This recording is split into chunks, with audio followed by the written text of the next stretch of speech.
Welcome to our Peace and Presence series hosted by Columbia Health Sexual Violence Response. My name is Debjani Roy, and I am the Director of Training and Prevention with Sexual Violence Response, and I'm happy to see all of you here. I'm just going to do a very quick introduction around peace and presence, and then I'm going to hand it over to Renk Koçtürk, who will be guiding us through this session. So, I wanted to tell you a little bit about SVR first, so you know who we are as a resource. And I'm just going to show you this short video as an introduction to SVR.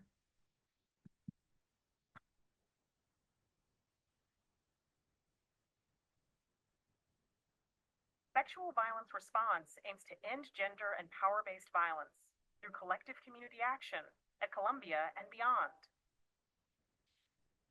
We create social change by building a compassionate and accountable community with a commitment to increasing resources and support for survivors and co-survivors of violence.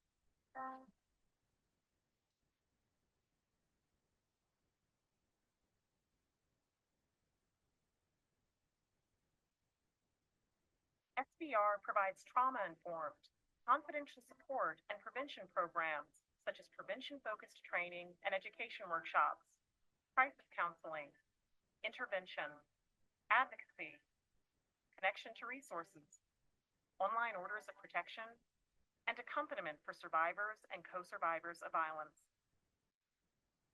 Sexual violence response is available to all Columbia University community members.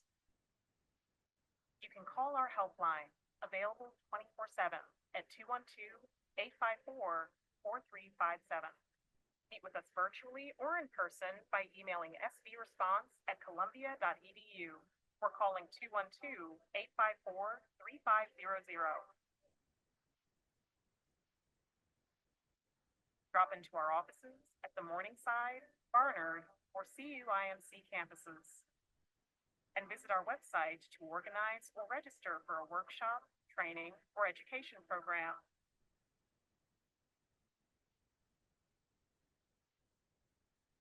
Social change only happens when we take action.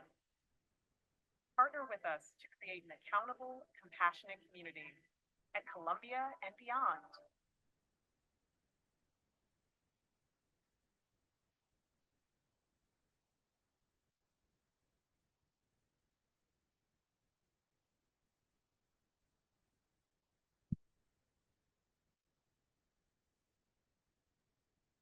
So I just wanted to cover a couple of things you can do for the remainder of October, which is Relationship Violence Awareness Month.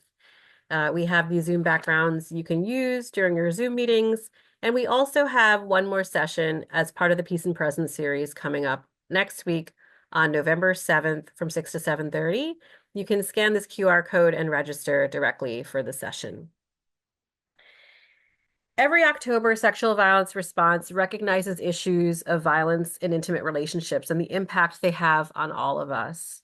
We ask you to join us in observing Relationship Violence Awareness Month as we remember, honor, and celebrate survivors, advocates, and activists through programming and events that affirm that relationship violence has no place in the Columbia University community or anywhere for that matter. We're very happy to be hosting today's session on nervous system regulation, caring for the self. Today, we're going to learn about nervous system regulation in this experiential and educational 90-minute workshop. We will practice breathing exercises, learn somatic practices for grounding and balance, as well as different mindfulness and herbalism tips to use when we are feeling triggered or dysregulated. I'm very happy to introduce Renk Koçtürk, but before I do that, I just want to say that we're fully aware that people can have different responses to these issues that we're talking about, as well as healing work more generally. So we want to make sure that you take care of yourselves throughout this session, but also afterwards. I will be putting the helpline number, SVR helpline number, in the chat box, as well as a link to our website where you can find a lot of resources around coping with stress, anxiety, and other concerns. A little bit about our facilitator. Renk is a teaching artist, a therapeutic yoga and movement facilitator, and a trauma-informed educator, currently working between New York City and Los Angeles. Renk approaches each healing modality through a trauma-informed lens. Welcome, Renk.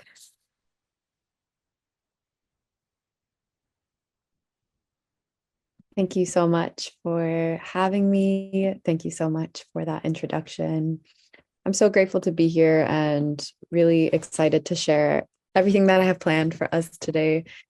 The next 90 minutes or so, we are going to be exploring different, both informational and experiential practices that support the nervous system. Um, I want to I wanted to just take a few moments in the beginning to talk about the nervous system. What are we even talking about? What are we exploring? And what are we trying to regulate? Um, and from that place, we can go into learning different breathing exercises, different tips and tools for those moments where maybe we feel overwhelmed, overstimulated, dissociated, exhausted, triggered. And these tips are also super helpful for those moments where maybe you are interacting with someone or in a conversation with someone or know someone or care about someone that is experiencing these responses within their nervous system. So it also kind of supports you in being not only a support system for yourself, but also those you care about. But before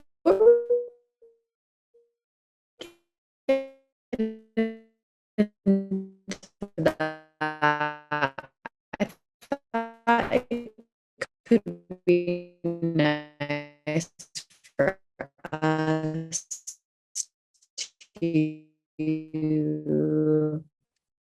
just ground a little, mini mindfulness.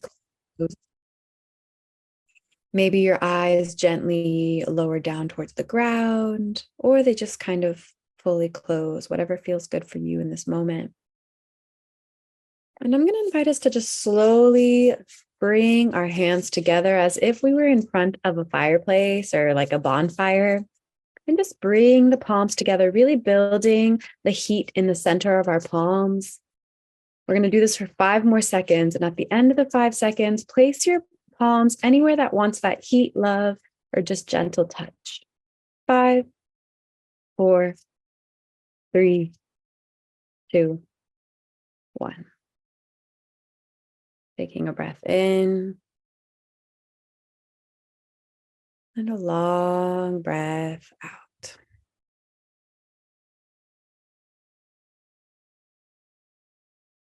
We're going to do 2 more breaths just like that. Breathing in and breathing out.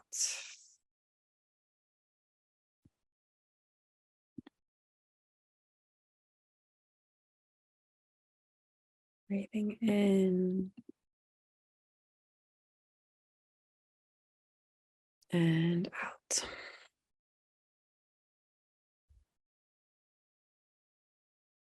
And moving into a mini stretch, bringing the hands all the way up towards the sky. Big stretch in. Maybe the palms of your hands reach up towards the sky.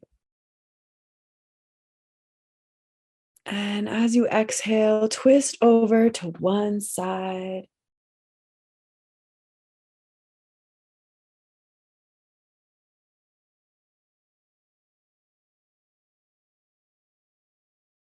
And twisting over to the other side.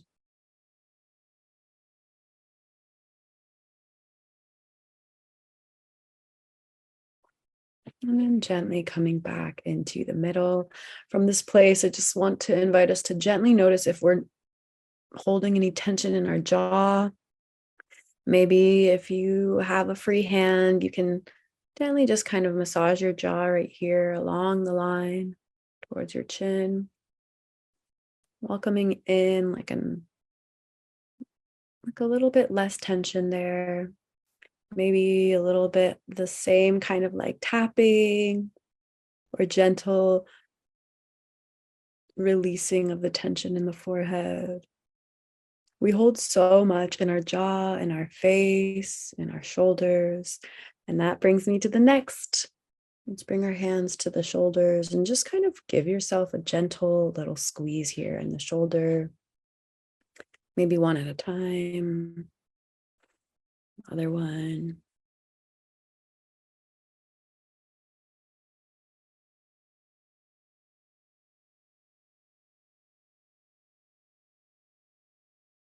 And then coming back into the middle. From this place, I'm just gonna voice that throughout our time together in the next hour and 15 minutes or so, we're going to be talking about some things. We're going to be practicing some things. These are all invitations. I want to be as clear as possible that every single thing that I'm sharing in the next hour and 15 minutes is an invitation for you. So I really, really want to emphasize the importance of honoring your yes and also honoring your no during our time together. So if there's ever a time I encourage us to do some kind of like movement practice, stretch, breathing exercise, and it feels like a clear no to your body, please honor that. No is sacred. No is just as important as yes, if not sometimes more important, because it is your no. And it's important. You do not owe us anything in terms of participation. This is something that we've created for you. And I want to just invite y'all to explore the information that I share with you all with whatever kind of spaciousness you're feeling today. So if you're like, hey, I'm feeling spacious and ready, I've got my notebook, I want to take notes, I want to try every breathing exercise and see what I like, see what I don't like. Maybe you're like, I'm feeling a little exhausted. I just had midterms. I'm tired, but I will try the things that I'm curious about and then maybe try and then not try half. That's also okay. So I just wanted to kind of express that. However deep you want to swim in the waters of this workshop is fully up to you. There's zero pressure there.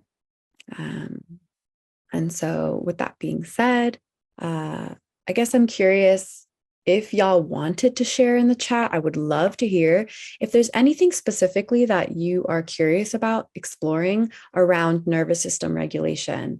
When you saw the title of this workshop, was there something that you were like, oh, like I want to learn more about anxiety and how to like kind of like support my anxiety or stress or or maybe you're feeling just ungrounded or triggered, or how do you kind of regulate your nervous system when you are feeling so dysregulated and you need to function, you need to have a conversation, you need to do well in school, or whatever different types of narratives we tell ourselves, right? So is there anything specifically, because I have prepared like kind of a nice flow of both informational and experiential nervous system regulation tips and tricks, but I also obviously want to honor if there's anything specifically that's coming up for y'all that you would like for me to include in today's session. So feel free to write a note to just me individually or to everyone in the chat if you do have anything that's coming up for you, any kind of curiosity, any kind of interest that you would like to learn specifically today during our session. Yeah, I saw someone raise their hand. If you wanted to write in the chat, that would be awesome.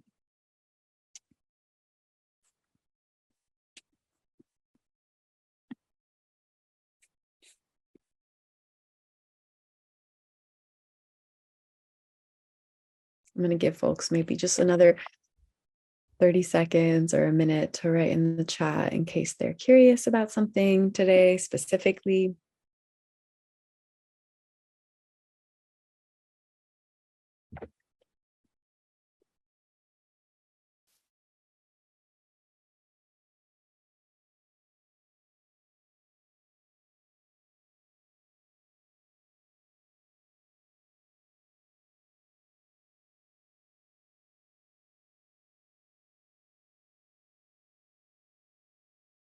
Alrighty. Oh, There we go. Got some. Absolutely. Trauma and the effects on the nervous system. Yes, definitely. We're going to be talking about that.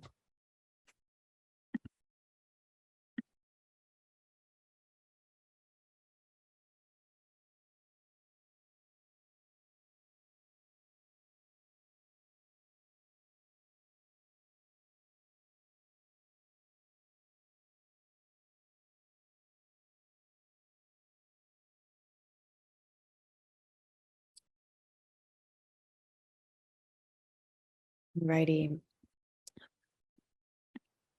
Thanks for sharing, y'all. Yeah, riding the waves of all that's going on in our world, dealing with nervous system regulation after a long period of time. Yeah, how to stay calm during day-to-day tasks. Absolutely. Thank you so much for sharing, y'all.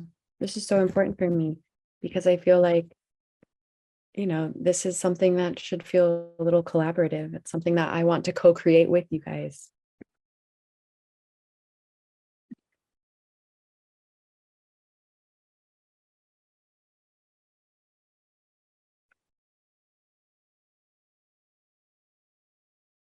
Alrighty, so let's get started. I wanted to just do like a really quick overview of the nervous system in general. We speak to the nervous system quite often, but what exactly are we talking about, right? And so maybe some of us, this is going to be like super, super basic. Maybe we really know the nervous system, or we've learned this, or we've researched this, or still wanted to just do a quick little overview. When I'm talking about the nervous system really is how we are able to function and process stress, and also feeling regulated and also feeling dysregulated. So we've got kind of two different parts of our nervous system, right? We've got our parasympathetic nervous system, which is the parasympathetic side is ultimately what we're trying to nurture and create more time and spaciousness in. It's the side of our nervous system that fuels the rest, the digest, and like that recharging, grounded, calm energy, right? And so the parasympathetic system is that regulated nervous system that we are hoping to really find ourselves in regularly and just finding balance. The other side of our nervous system is the sympathetic nervous system. And that is tied to a bit more of our fight, flight, freeze, and fawn response. And so that part is a little bit what we're going to talk about first, just to kind of get to know how we react, how our nervous system activates in moments of feeling dysregulated, or triggered, or just like, like imbalanced, unstable, and a little bit maybe outside of our body. And so when I speak to the fight response in our nervous system, right, it's quite literally our fight response is, imagine, and I'm just going to use this as an example to speak to an example where maybe our nervous system is feeling really dysregulated, right? Let's say I'm on the street with my bag somewhere super random, and someone comes and tries to take my bag from me, right? And so there are a bunch of different ways that we can react in that very stressful situation, okay? Fight response. It's our nervous system's response of fight would look like quite literally trying to fight off the danger, fighting off the threat. So instead of running away, it would be movement towards the danger, towards the threat. So maybe I would just try and push the person off. I would try and, kind of like fight back. That would be our fight response. Alternatively, we have the flight response. Now, the flight response is what it kind of sounds like, right? We're taking flight. We are running away, movement away from danger, away from the threat or the action. And so that would look like running away. That would look like, removing yourself in any way that you can from the center of the action or the threat. And then the other response is the freeze response. Now, the freeze response is something that maybe y'all are familiar with. The freeze response is basically imagining that you are pressing the acceleration and the brakes at the same time. So there's so much energy, but there's nowhere to go. You're not moving. You are shocked. Your nervous system is just kind of fully like frozen, right? And so maybe you're feeling a lot and you want to activate, maybe you want to flight or you want to fight, but there's something that's activated in you that's really just having you frozen in time.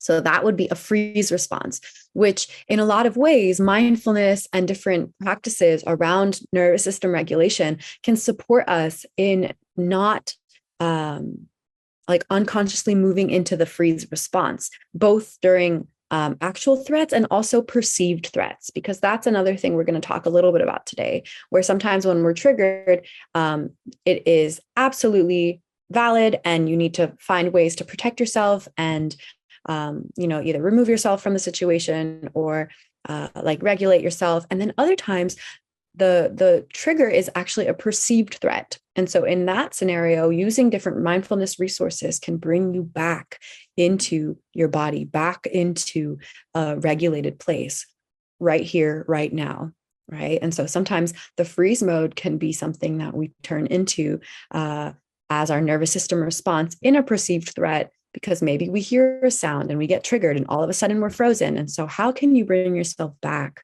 to the present moment, to reality in those moments? Or maybe you know someone that could also use a helpful tip to kind of regulate themselves from that. Now, the fourth response of our sympathetic nervous system, when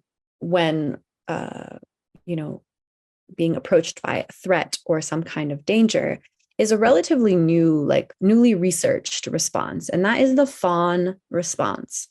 And so the fawn response, basically, in short terms, it looks like people pleasing, right? So bringing it back, circling back to maybe that scenario with my purse on the street, it would look like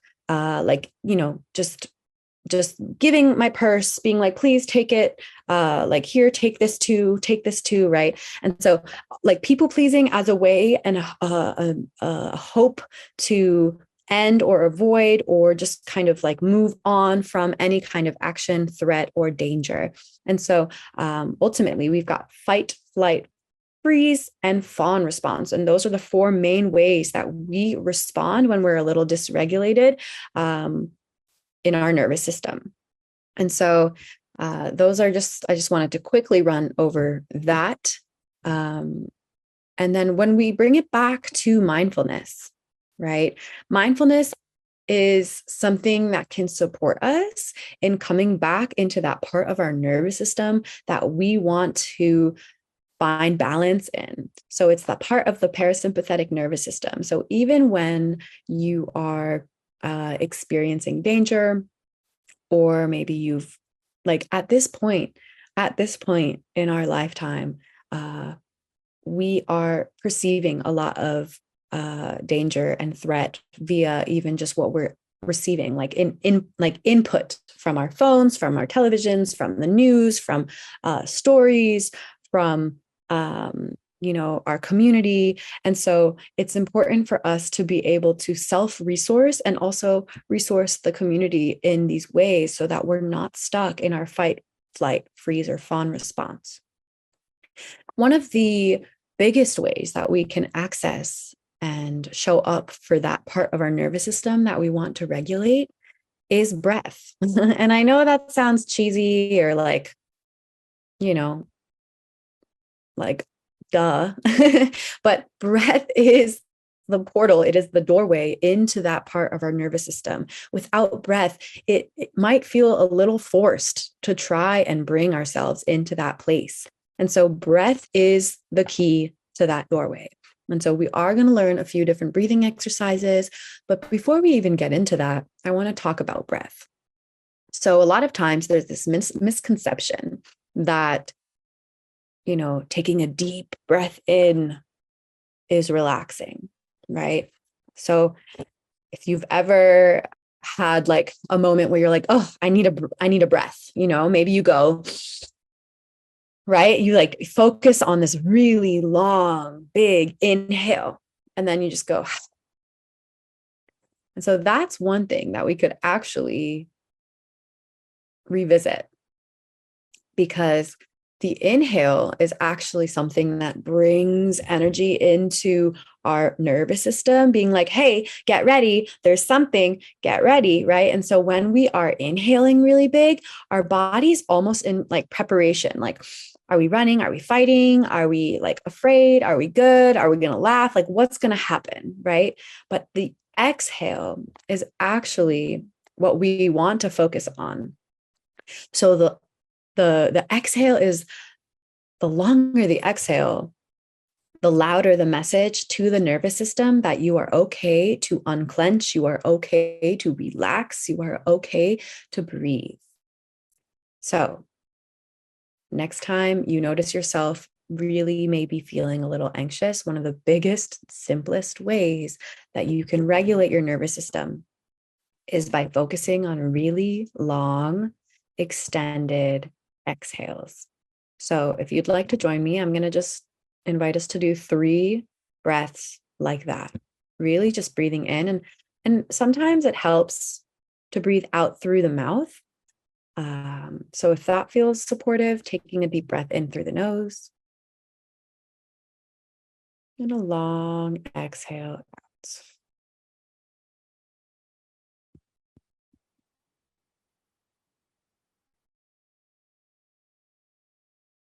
Breathing in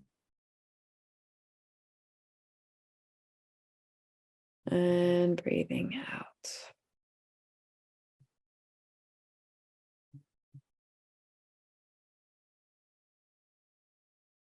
And one more deep breath in. And a long breath out.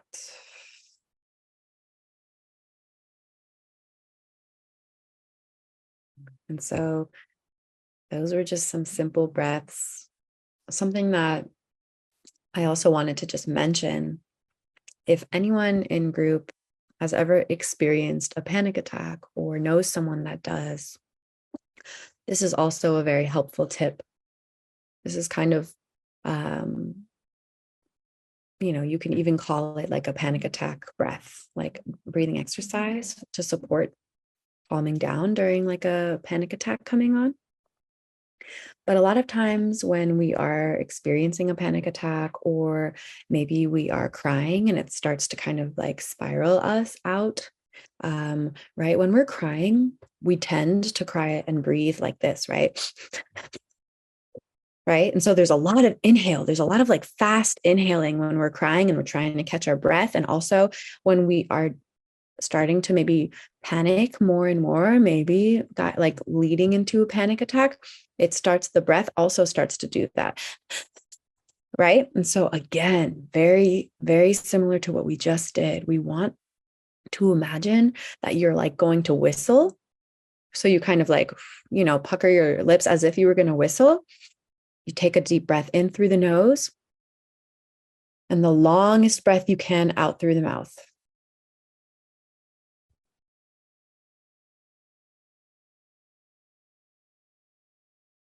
Like you're almost breathing out in like through a straw, right? And so there's like a little straw breath. Breathing in and big breath out.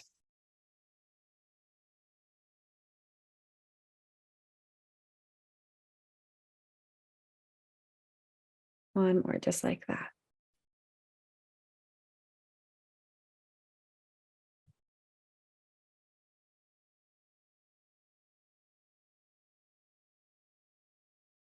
Beautiful. So I just wanted to also take note of that really quickly. So, with that being said, I wanted to guide us through a very short seated somatic practice. This is a somatic practice that you can do if you're ever feeling really just disconnected from your body. Maybe sometimes you feel like your body and your mind and your spirit are all going towards different directions. This exercise is such a simple way to show up for ourselves in those moments and bring ourselves back to center, back into a grounded place. So, we're going to go ahead and just practice this tiny somatic seated practice from wherever we're at. If you'd like to join me, I'm going to take a little scooch back. We are going to want to access like our feet, our legs, and our arms, and our chest and our back. So, kind of like a full body practice here. And so if you want to join me, I'm just going to go ahead and slowly start to wake up the body with gentle tapping. Now, the tapping can be with the fingertips or the full hand. Just kind of gently tapping your way.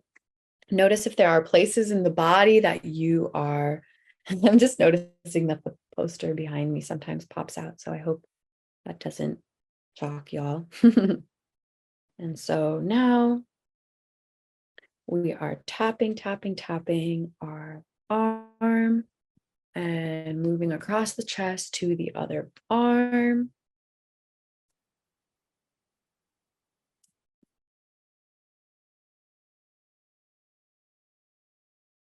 And now moving down to the belly, tapping. This is a way to kind of bring our awareness back into the body, back into the present moment, like you're quite literally tapping your body into the present moment, tapping the back.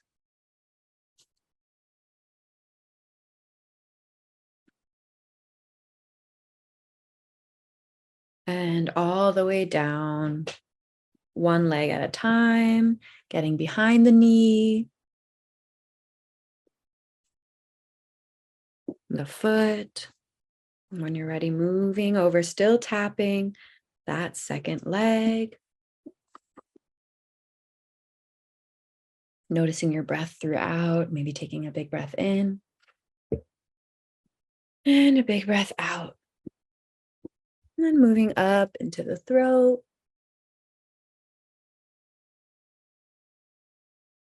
To the back of the head, the face, forehead, and the tops of the head, and backs of the head. And then slowly pausing when you're feeling complete with your full body tap. Take a breath in, a long breath out. Moving to the second part of this mini somatic practice. Now we move into gentle squeezing. I look at this as like a mini massage. So it could be felt more of like a hug, but it could also be quite literally a massage, depending on how you want to kind of use this like squeezing practice to either massage or just like gently hold whatever kind of like pressure you're calling in. Again, have this be like a mini hug every single place that your palms are touching. Have this be felt and received as like just a little micro hug, a little micro affirmation. You are here, right now. Moving down into the belly, the back, the legs, the hips.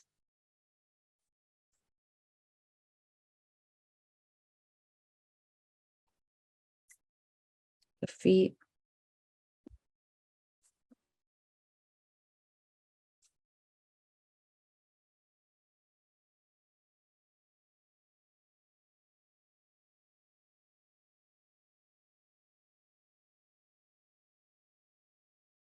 Moving up into the face, the ears. Noticing your breath again.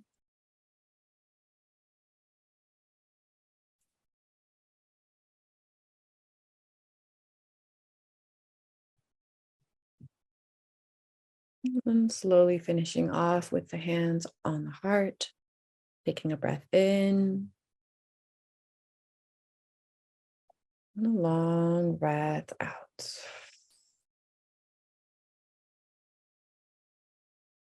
Moving into the third part of this somatic practice, we're going to do just a gentle brushing motion. I like to imagine that I am brushing off, just kind of like, brushing off any excess gunk, any excess, like, stories or experiences that we are ready to shed, that we are ready to shake off in this moment, that do not belong to us, do not belong to our bodies, do not belong to our stories. Let this be a practice of brushing that off with each and every breath to come back into the present moment, connecting all parts of ourselves. Sometimes I do like a little sound. Really like you're painting yourself with your hands, releasing and brushing off what no longer serves you, what no longer needs to be here now.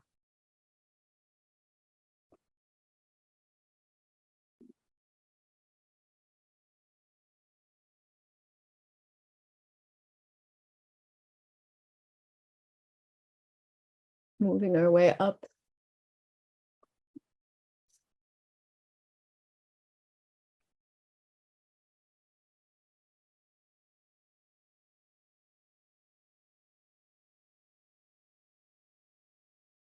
Beautiful. Taking a breath in and a big breath out. 2 more, just like that. Breathing in and out.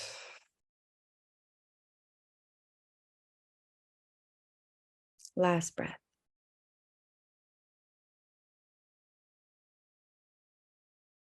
And out.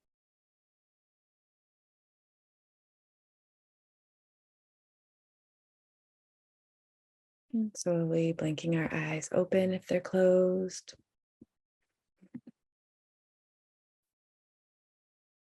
And so that was just kind of a short and sweet little somatic practice I wanted to share with you all. If there's ever a moment where you're feeling like fully dissociated, like your mind is fully elsewhere, your body's in the space maybe, but you are energetically and like mentally not there, that is a quick way to bring yourself back into this vessel, into the space that you're in.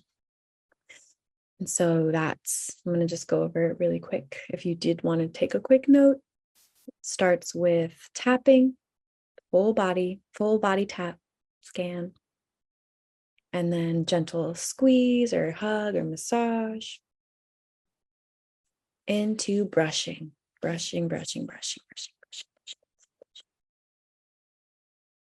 And weaving in lots of breath in between each and every one.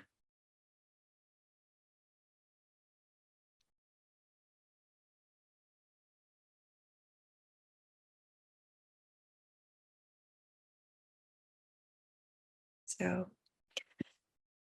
I wanted to just share that. And now I kind of want to tell a little story. And then we're going to practice one more thing. This is something that you're welcome to stand when we do it, or you can stay seated depending on your energy level today. But something that's really interesting, something that's really interesting about wildlife, for example, is that a lot of animals in nature have this ability to, right after the moment of something traumatic or right after the moment of something like really intensely triggering happens to them, they're able to shake it out. They're able to process it. And so imagine that there is a possum just like walking in front of a front yard, a backyard. And all of a sudden, the possum sees this fox. This fox comes out of the bush and sees this possum. The possum fully freezes in place. The fox comes up, comes to kind of sniff out the possum, is confused. Why? Like, what is it? Is it frozen? Is it real? What's going on? And then eventually the fox leaves. And the possum can finally get out of being frozen. And the possum will quite literally, uncontrollably shake for 1 whole minute. The possum will shake its entire body, like full body shaking. And then after that shake, it just trots off like nothing happened. Now, there are multiple animals in the animal kingdom that have the ability to process trauma like that, so that they don't let it sink into their bodies like humans do sometimes. And so humans don't necessarily have that, instinctual, awareness around moving their body, shaking that out of their body to not let it seep into the body, not let it have maybe like longer term effects on the body and mind and spirit. And so, one of the biggest things that we can do for ourselves within mindfulness, movement therapy, somatic therapy, just like trauma healing and regulating our nervous system, silly enough, it is shaking. Now, shaking is something that is still being researched widely around the US and the world because it has been proven to show massive, like positive results while folks are trying to heal any kind of lingering trauma or like dysregulation in the nervous system that's like deeply rooted in the body, in the spirit, in the mind. And so I want for us to take a moment just to kind of shake out our bodies for 1 minute. You can take this minute to stand, close your eyes, shake it out. No one's watching you. Or you can just stay seated and see how you want to shake today. But I want for us to notice what it feels like to just let our body shake it out. Start with the hands, the elbows, the head, the back, the hips, the legs. We're going to take 1 minute to shake now. So I'm going to back up a little bit. Go ahead too. So taking maybe a big breath in, bring the hands all the way up. And then exhale, we begin to shake. Maybe shake the lips, the head, the legs. Shake it out. Shake it out.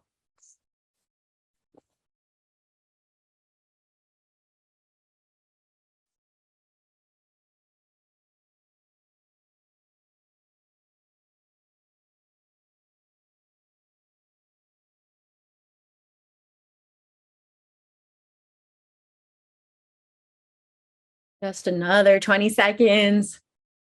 Keep going.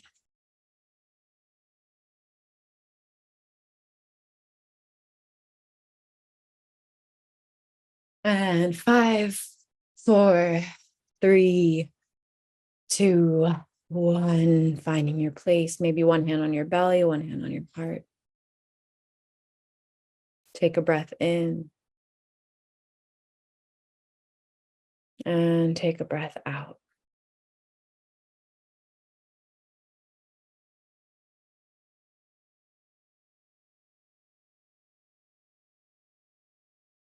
Taking a breath in. And a big breath out.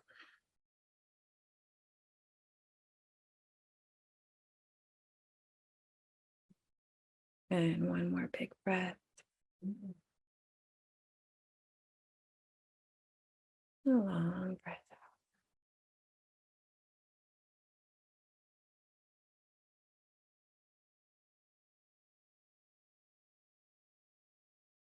Just Noticing if there are any shifts in the body. Maybe there are, maybe there aren't. Both are okay. But I want us to take a moment this week at any point, and it could even be tonight after this workshop. Put on a song that gets your body moving. Find a place to just shake your body without caring what it looks like. Get silly, get weird. No one's watching, no one cares. Let yourself shake it out. Let yourself shake it out. And then reconnect to your breath. That is, if there's one thing that you can take away from today's workshop, I would love for it to be that. Shaking is such a powerful way for us to regulate our nervous system. It is a powerful way to like clear out any residual stored gunk that might be lingering in the body or the nervous system, or like our trauma response or the trauma that lingers maybe in the body. So shaking, shaking, shaking. I just wanted to share that. And I hope that y'all can take that with y'all somewhere into the rest of your week, month, year, life. And so now I kind of wanted to share a few more breathing exercises. Now, these are breathing exercises that have different,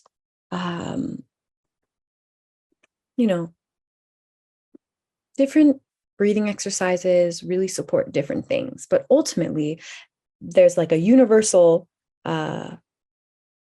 effort to regulate the nervous system. So all of these breathing exercises that we're going to learn ultimately support you in regulating your nervous system, in grounding and calming down.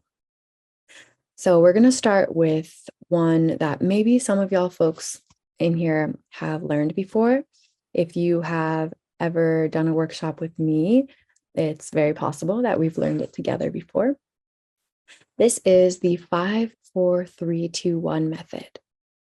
And this is one of the most accessible practices that we can do for ourselves wherever, whenever. Now, one of the main things that I want to encourage y'all to use this for is if you are ever feeling like fully dissociated. You are dissociating, maybe you're in a class, maybe you're on the train, maybe you're walking, and all of a sudden, maybe you hear something that triggers you and your mind is elsewhere. You feel that disconnect. Or maybe you start to feel a lot of anxiety and you need to kind of bring yourself back to a calm breath and grounded state. This mini exercise can really help with that. And again, circling back to what I mentioned earlier, where sometimes the nervous system needs support regulating from perceived threats. So they're not always real threats. And especially in this day where there's this like baseline of, intensity that we are receiving via all different platforms, there might be this like uneasy feeling that just lingers in the body, lingers in the mind, the spirit.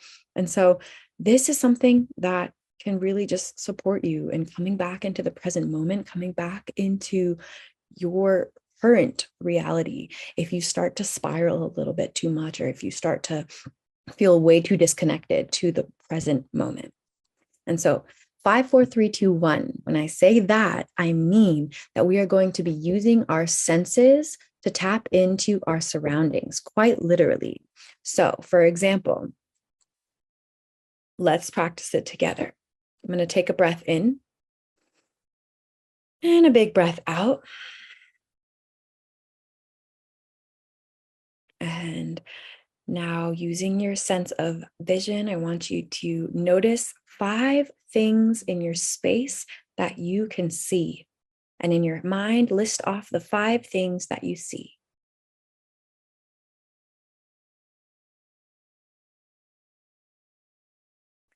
4 things that you can touch. 3 things that you can hear, maybe even closing your eyes to really receive that. What do you hear? 3 things.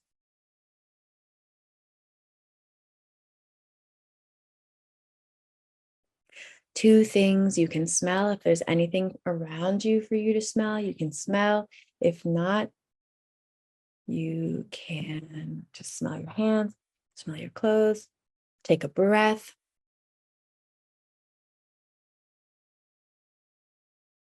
And 1 thing you can taste, whether you have something to take a sip.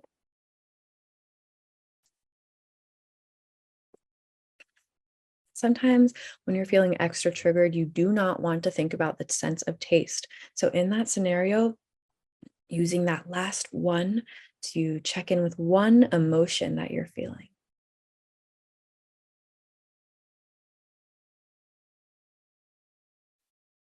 So we're going to do that 1 more time. I'm just going to scan through it. You can participate or you can write it down. 5 things you can see. 4 things you can touch. 3 things you can hear. 2 things you can smell. And 1 thing you can taste, or 1 emotion you feel.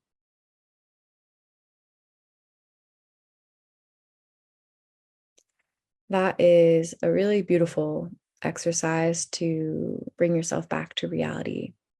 Sometimes after I do the 5, 4, 3, 2, 1 method, I'll do this mini breathing practice where I'll breathe in and I'll tell myself right here. And as I breathe out, I say right now. Right here. Right now. As a way to affirm where you are right here, right now.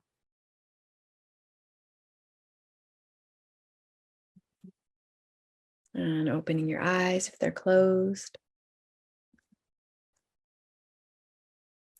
And so sometimes this, like using our surroundings, might not feel like what we need to support our nervous systems, right? Sometimes our surroundings might feel overstimulating, or maybe we're just kind of like, we need a moment away from all of the outside noise and vibrations and everything that's happening. And so you want to maybe move a little bit more inward, right? Into your own vibration, into your own breath. And so again, a few of you have been here with me before, and y'all know my favorite breathing exercise, but we need to learn it because it is absolutely the best. This one is bumblebee breath. Now, bumblebee breath is one where we close off our senses. Instead of using our senses, we close off our senses to really check in with ourselves. Sometimes we have too much input from outside and it starts to make us feel a little dysregulated. And so this breathing exercise is for you. If you're starting to feel anxious, but you just don't know why, or maybe you had a really stressful conversation with someone and it's still lingering in your body, or maybe you have a big presentation or big conversation coming up and you just really want to like ground before that. So for bumblebee breath, we have 2 different ways of doing it. One being you can close your eyes and just make sure that your ears are closed with your thumbs. Or 2, you can kind of place your fingers spread out, 1 finger on top of the eye, 1 underneath, 1 on top of the mouth, 1 underneath, and the thumbs again closing off the ears. And so we're going to take 3 breaths in, and as we breathe out, we're going to make the sound HM. So it's a humming sound. And so we're going to do 3 bumblebee breaths now. But before we do the 3 together, I just want to demonstrate it once. And so if y'all are open to just witnessing and receiving me practice it once, that'll help us in doing the 3 more efficiently and just like clearer. So bringing your hands, this time just observing bringing my hands to my eyes, closing off my ears, taking a breath in. Really, again, focusing on the long exhale.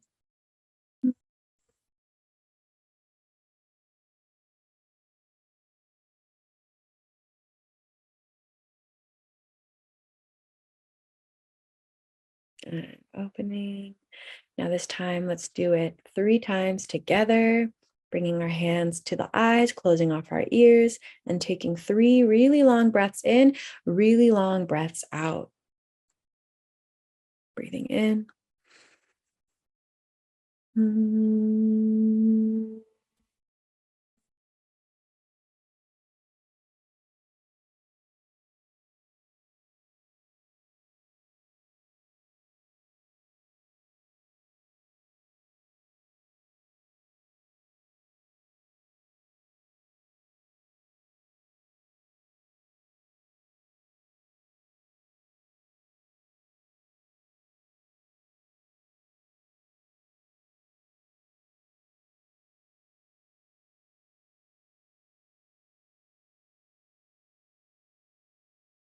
And coming back into the group,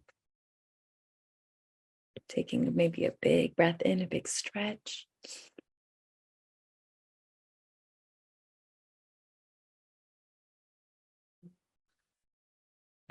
Back down. Amazing.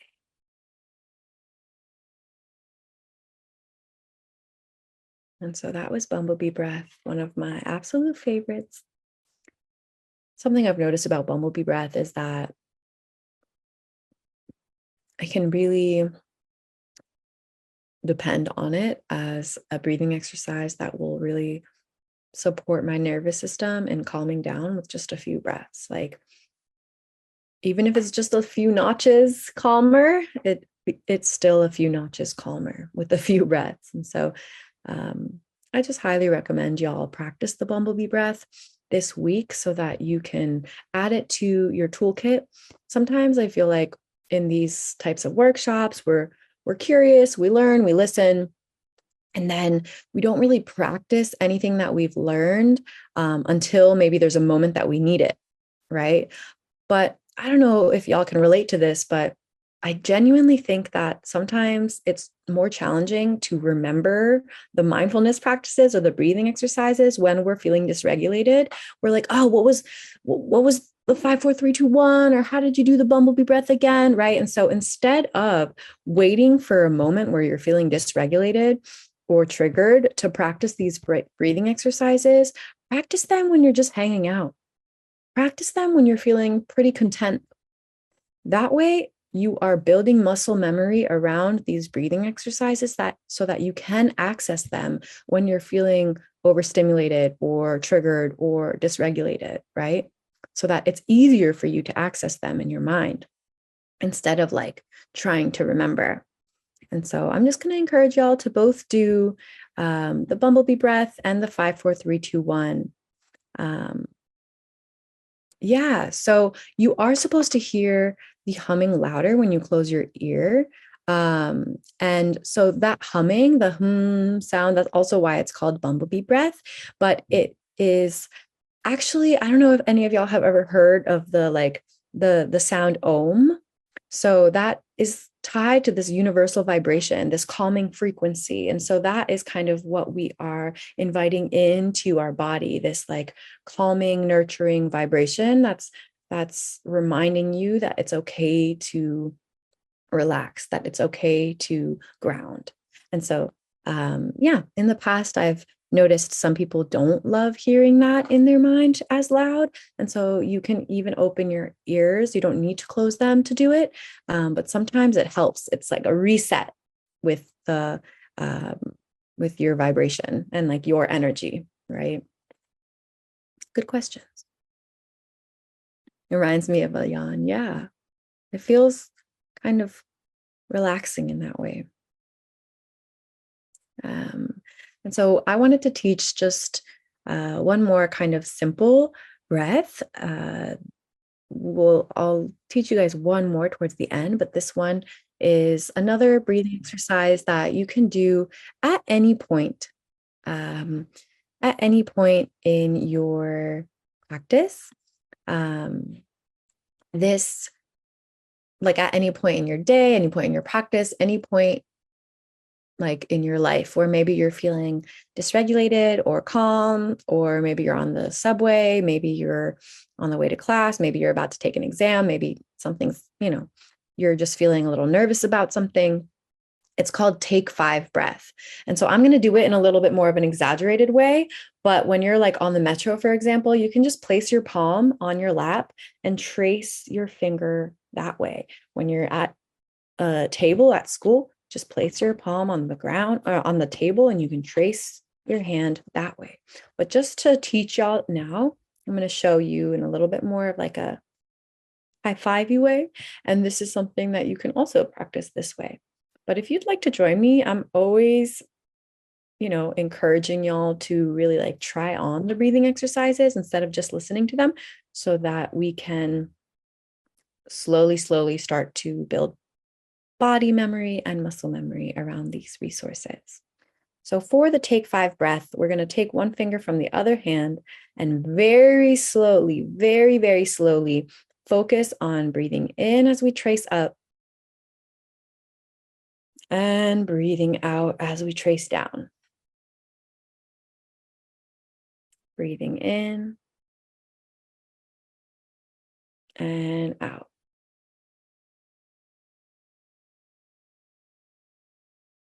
Breathing in and out.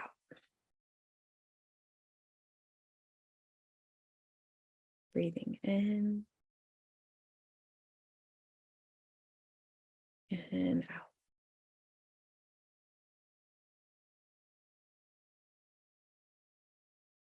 And breathing in and out. And then sometimes I'll just kind of close out the take 5 breath with that little breathing exercise that we did before with that palms, building the heat in the center of our hands. And at the end of the 5 seconds, placing your palms anywhere that wants that heat, love, or gentle touch. 5, 4, 3, 2, 1.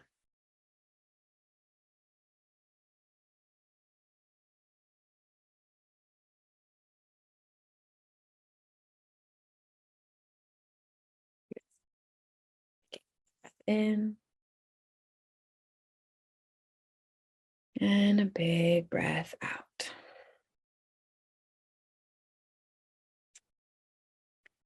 Now, before we move on to the next topic, we're going to be talking a little bit more about what a dysregulated nervous system could look like and how we can resource it, like very specifically around like dissociation, shutting down, numbing, or like, hyperarousal. And before we get into that, I would love to know if anyone has any questions around the breathing exercises specifically before we move on.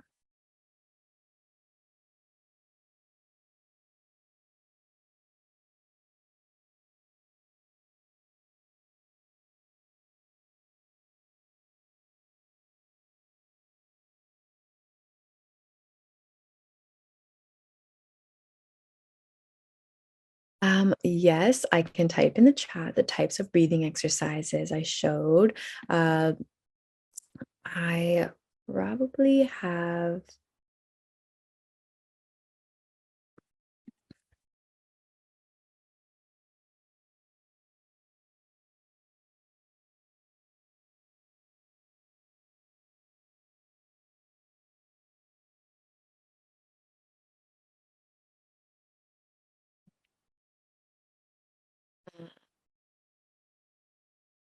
So I just kind of wanted to, we're talking about nervous system regulation. And this month is also Relationship Violence Awareness Month. So I thought that it could be important for us to just briefly touch on what ways we can support ourselves when maybe our nervous system is dysregulated, or someone maybe we care about's nervous system is dysregulated, how we can kind of maybe, notice that, how we can support that.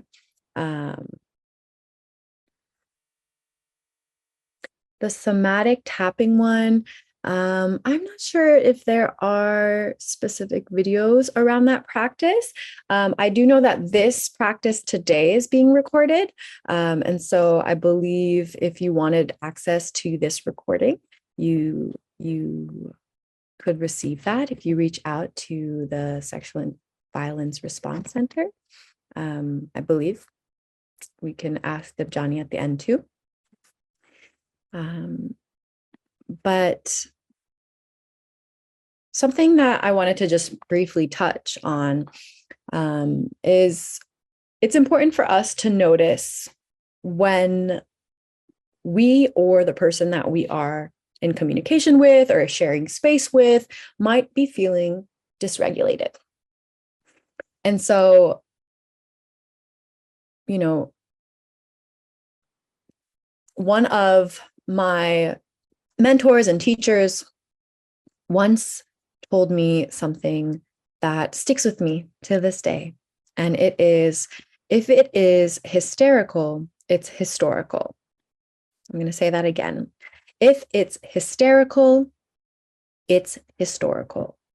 Now, the way that I think about this is when you're in line at the bagel shop and, you see someone like by mistake, maybe like step on someone's shoe or cut them in line without noticing. And all of a sudden, this person freaks out, starts yelling and cussing and getting really aggressive and like super irritable.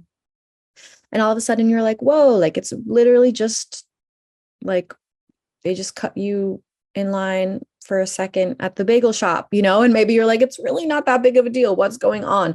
But it is hysterical. And that's why if it's hysterical, it's historical. So a lot of times when you are noticing someone really triggered, someone really reactive, someone really activated and like irritable, most times it is something that's bigger than just that one-off mini moment that you are noticing, right? And so the same thing goes for us.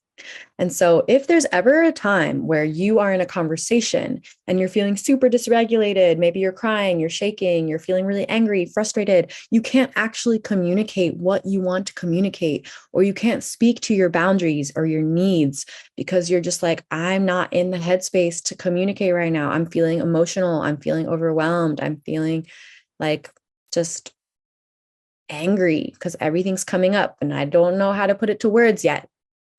You have the right to take time to regulate yourself and resource yourself, to come back to yourself, to then come back to this kind of conversation or this kind of conflict or this kind of moment, right? And so a lot of times people think if there's a conflict, it needs to be solved right then and there. Or if there's a conversation or something that's triggered you, you need to like instantly solve it or instantly talk it through. Yes, I'm just seeing that someone wrote something.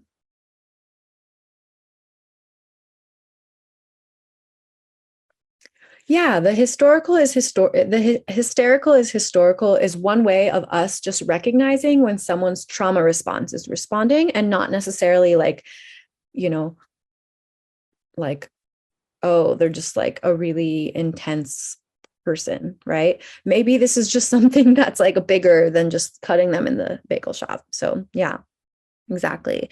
But the same way, just to kind of circle back to what I was saying, I think it's super important and something that's not talked about enough to be able to, if you're on a conversation on the phone or in person or texting, or if there is something that's like confronting you or a convo or a conflict, it is important for us to prioritize regulating our nervous system first for ourselves, not for the other person, for ourselves, to then come back to that conversation. Now, I know it's kind of feeling like, wait, what? How would you even do something like that? How could you do something like that and not have it escalate or not have them get really annoyed or triggered or think you're avoiding the conversation? It is super important for you to be able to, recognize when you're like, hey, I'm actually just going to react and maybe yell back because you're yelling, or because I feel cornered into some kind of conflict, or I haven't actually been able to think about what I'm feeling or why I'm feeling. I'm just feeling really angry. And so that's the only thing that's coming out. That's the only emotion that I'm actually sharing with you. And so something that's super transformational and supportive that goes hand in hand with nervous system regulation is the ability to say something like, hey, I'm feeling dysregulated right now. I know that my response is just a reaction and not an actual like response, or not what I'm genuinely feeling. It's because I'm triggered. So, can I call you back in 10 minutes?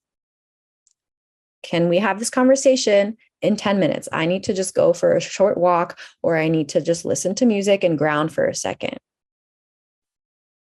You know, or sometimes when you're feeling all that feisty energy and you want to get back into the texting, it's like that's also a moment where you can hold yourself accountable for saying, I'm going to pause. I'm going to do some of the breathing exercises, listen to a song that calms me down, look outside, go for a walk, do things that support your nervous system and self-care, to then revisit those types of conversations. Because if we're moving from a dysregulated place, if we're moving from a triggered state, it's going to be really challenging for us to have a genuine conversation and find like a genuine conflict resolution. And so I see a question in the Q&A box. How do we leave that fourth nervous system of fawn to regulate, to be like that, to prioritize that? You're saying to take the time for ourselves and process. That's a huge question. And also like a lifelong mission, if you will, and so I think in a lot of ways, as we might be experiencing people-pleasing tendencies, it's important for us to voice that to the person we're speaking to too. And if that person is someone that genuinely has care and compassion and love for you, they will see that this is your way of really trying to move from a place that honors yourself, your boundaries, your yes and no, instead of saying what needs to be said to get out of the uncomfortable conversation as fast as possible, or accommodating the other person because maybe they're more opinionated and you don't know your opinion yet. And so you can say something like, hey, I'm just feeling like more so in my trauma response, or like more just triggered, but I want to actually speak my truth to you because I feel like we both deserve that. So just give me a little bit more time. I think I just need a little bit more time, and you're so deserving of that. And yeah, thank you for sharing that. I think that laughing is absolutely one response that can come up when we're feeling dysregulated or triggered or overwhelmed.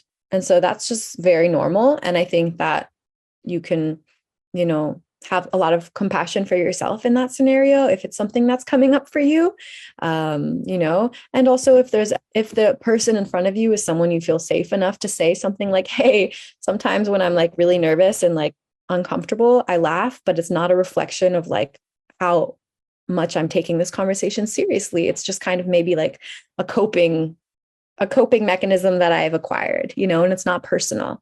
I think sometimes sharing that can also support the other person in finding compassion, because we're just all out here having our own human experience, right? There's no right or wrong way. And so, I just want to quickly talk a little bit about what different types of triggered responses could look like. Laughing is one of them, like we just talked about. Another one is dissociation. And so dissociation, we talked about it a little bit, but it's basically being checked out. So if you are ever in a place where maybe you notice yourself checking out, or maybe you notice the person you're speaking to having checking out, it's important for us to make time to be with our body and be with our breath, and go back to maybe the 5, 4, 3, 2, 1 method. Stomping your feet can help, putting your hands on the ground, going for a walk, finding a tree, like hugging our body, gentle swaying. These can be different practices for the self. Now, if someone in front of you is feeling dissociative and you can tell that they're kind of checked out, repetition is key. So repeat yourself. It's okay to sound repetitive. Just continue to use your voice to stay connected. And maybe you can invite whoever you're speaking to do something with you. Like, hey, can we just stand up for a second and stretch? Because I feel like, we're like feeling a little disconnected, or we're feeling a little like elsewhere. So you can prompt them to do something with their body. Like, can we like high five, or can we stomp on the ground? Something like that. Another response could look like hypo-arousal, which is basically like a numbing, or like when you see someone's maybe like shutting down. And that can look like really inviting a bit more of like breath and movement. And so if you are feeling numb, if you're feeling like you're shutting down, shaking is one of the most powerful things that you can do. A little bit of gentle stretching, gentle movement, maybe put on a song that gets you feeling like dancey, like water, something that brings you into your body, not out of your body, but into your body. So that's hypo-arousal. Like imagine like hypothermia, right? Like you're numbing or you're shutting down. And then there's hyper-arousal, which is kind of what we were talking about with the, if it's hysterical, it's historical. So a lot of times if someone's responding in more of like a hyper-aroused place, they're maybe like really just like not able to relax. They're very like irritable. They're always kind of like have a short fuse, and so for folks like that, including ourselves, that's where a lot of breath and mindfulness and like calming music in the background can feel supportive. Set the tone of relaxation and calm, because maybe like there's a tornado in the mind, right? And so how can we create the atmosphere of having something feel a little bit more grounded, a little bit more calm? And so instead of meeting fire with fire, we meet fire with water. We meet fire with earth. And I've said this already, but repetition is key, y'all. So not only when we're speaking to someone else, but when we are, on this journey of trying to figure ourselves out, on this journey of trying to support our nervous system, it's important that we, just continuously practice these things. It might not just happen overnight. So we need to find different ways to practice the things that make us feel happy, practice the things that support us in feeling a little bit more regulated, a little bit more calm. And so, yeah, I want to share something with y'all. Here we go. Let me see.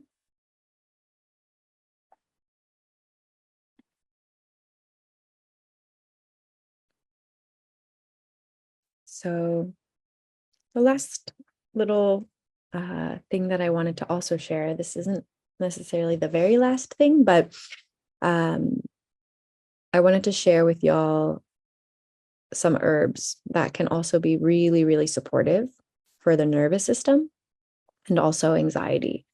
Something that has like profoundly supported nervous system regulation in my life and with the folks that I work with intimately are also not only mindfulness practices, but herbs and different teas. Having a late night tea is so supportive for the nervous system. It could be something you start your day with. It could be something you end your day with.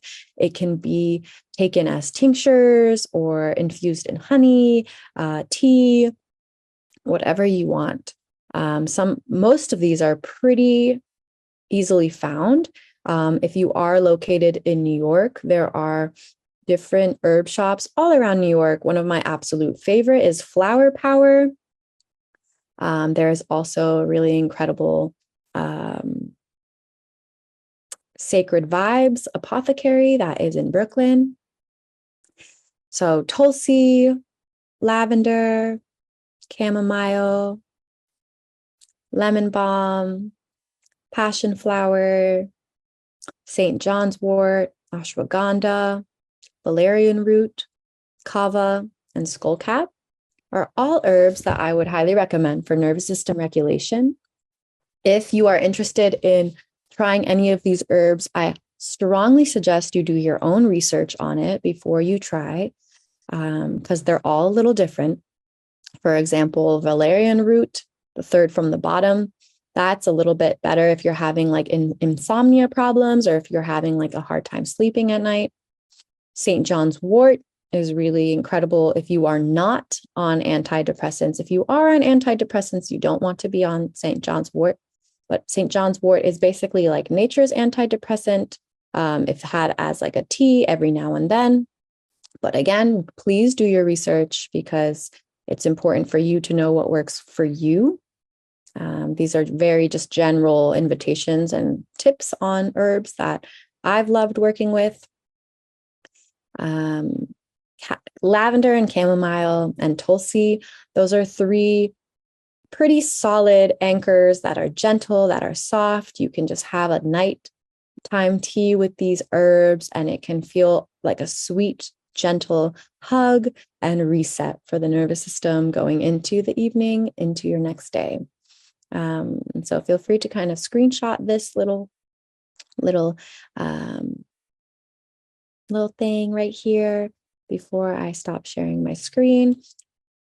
I just wanted to share a little bit about the herbs that I also love to work with that have, shown through lots of research and studies to profoundly support the nervous system and anxiety.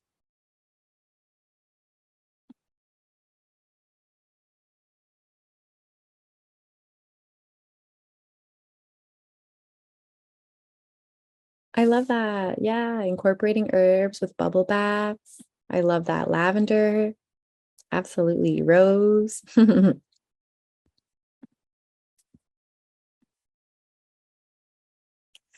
So I just kind of wanted to take a little bit of time to close out our practice with a little bit of breathing together, a little bit of meditation, and inviting y'all to reflect on some self-care practices that you can practice going into the rest of your night, into the rest of your week and month, and year, ultimately, because we're almost done with this month. So if you'd like to join me, I'm just going to invite us to bring our hands to our heart or our belly and just take 3 big breaths here. Breathing in and breathing out.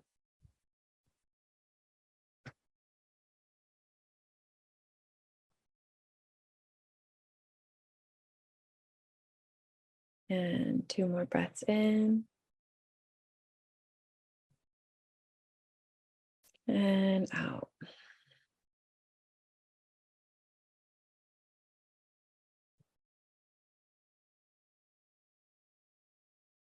And 1 more breath in.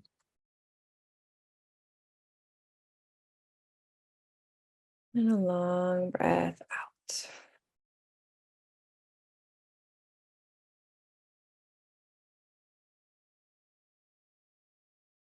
And just bringing the hands all the way up towards the sky, big stretch, maybe bringing the center of the palms up towards the sky. Drop your chin, feel the stretch in your spine. And twist over into one direction.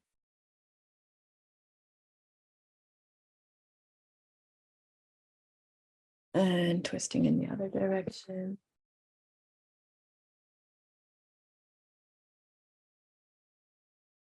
And coming back into the center. And just taking a moment here to reflect on what self-care looks like in your life.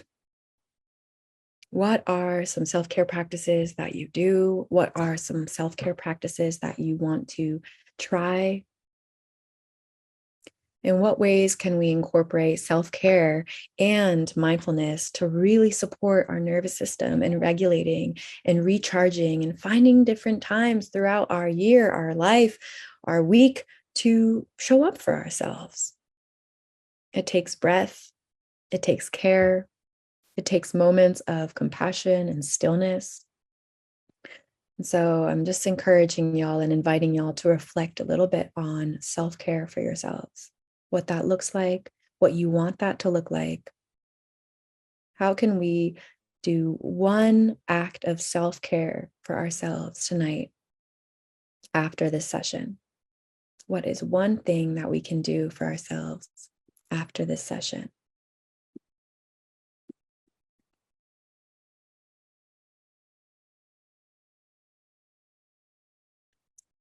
Bringing our hands to our heart, taking a breath in and a breath out. Sending strength, love, and compassion to ourselves. Taking a breath in and a breath out. Sending strength, love, and compassion to those we love, those we care for, those we miss. Taking a breath in and a long breath out. Sending love, care, compassion, and strength to anyone who may need a little extra support today in the world. Just taking this time to thank yourself for making this time for you today. Honoring that you showed up for yourself this Tuesday evening. Staying curious, staying open. Just taking 1 second to thank yourself for that.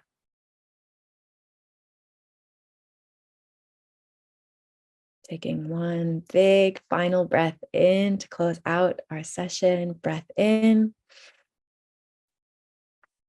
Long exhale, maybe even the longest exhale of your day, out.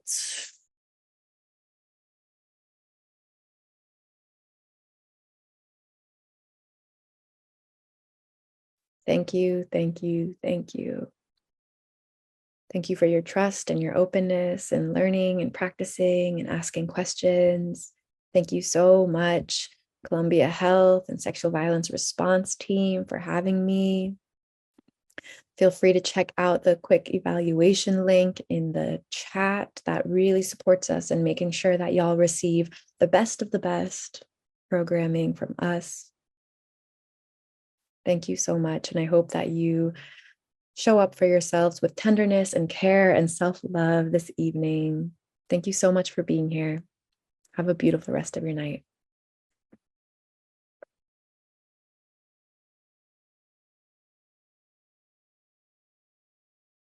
Thank you so much, everybody.